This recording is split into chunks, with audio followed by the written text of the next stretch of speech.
Today I wanted to talk about problems, specifically um, problems relating to equivalent fractions. So these are some problems that I've kind of seen.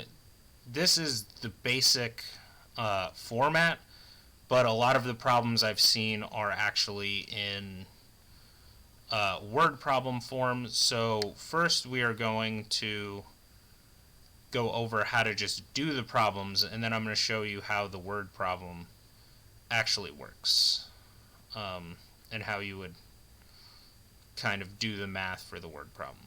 So with a problem like this, where I'm saying, okay, 5, 6 equals blank number of twelfths. Basically all I'm doing is I have to figure out how 6 turned into 12 using either division or multiplication. So what do I have to do to 6 to turn it into 12?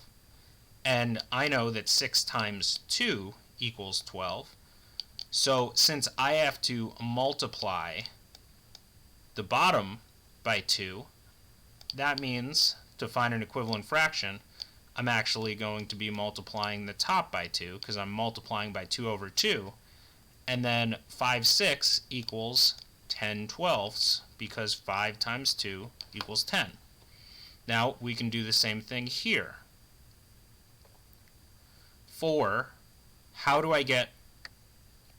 what do I have to do to 4 with multiplication or division to get to 12? And I know that 4 times 3 equals 12, right? Really, I can just think 12 divided by 6 or 12 divided by 4 equals what? And that's what I'm going to be multiplying by, right? So 12 divided by 4 is 3.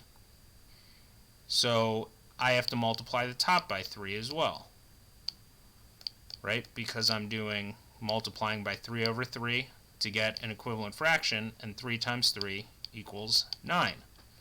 Now in this case, we're doing the same exact thing, but since we have to do the same to the top and bottom, it doesn't matter if the missing number is the numerator or denominator, if it's on the top or the bottom. So in this one, what do I have to do to 8 to get to 2? And the answer in that case is I need to divide by 4, right? Basically, in this case, I'm also doing 8 divided by 2. And that would give me 4, and that would be what I would have to divide by to get to this. So now I have to divide 12 divided by 4, which equals 3. So this 8 twelfths equals 2/3. Now to show you how to do this, how this could be in a word problem, is Pam and Marley both have gardens which are the same size. Pam planted tulips in 8/10ths of her garden. Marley has 5 regions in her garden and wants to plant daisies in the same size space as Pam. How many of the regions will Marley need to use to plant daisies? So we have Pam and Marley want to plant the same amount, want to use the same amount of their garden, 8/10ths, to plant tulips. But Marley's garden has 5 regions instead of 10 regions. Now we know that there are 10 regions because the denominator is going to be the total number of pieces that create a whole, and 8, the numerator, is what is how many pieces are used, right? So it'll be, different word problems might be different. It might be how many pieces of a pizza someone ate. How many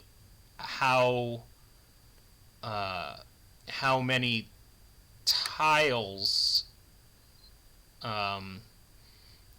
are like a certain color, or how much is shaded, right? So it's going to be 10. The denominator is kind of the total number of pieces needed to create a whole, and the numerator is the amount of pieces that are I don't know, highlighted, I guess you could say. It depends on what the word problem is. But in this one, it's the amount of the garden, or the amount of like the pieces of the garden that are used for tulips. Now it says Marley has 5 regions in her garden. So that means that 5 is going to have to be the total number of regions in her garden, right? So this is how we are going to set this up,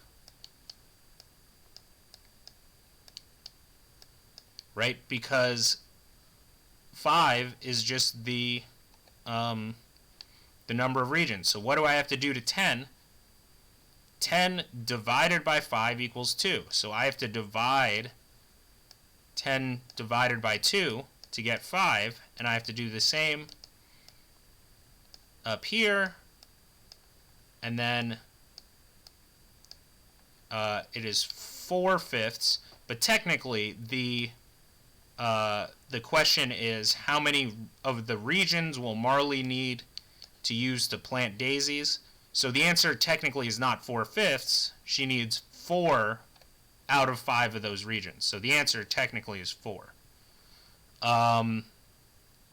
So yeah, hopefully that is helpful.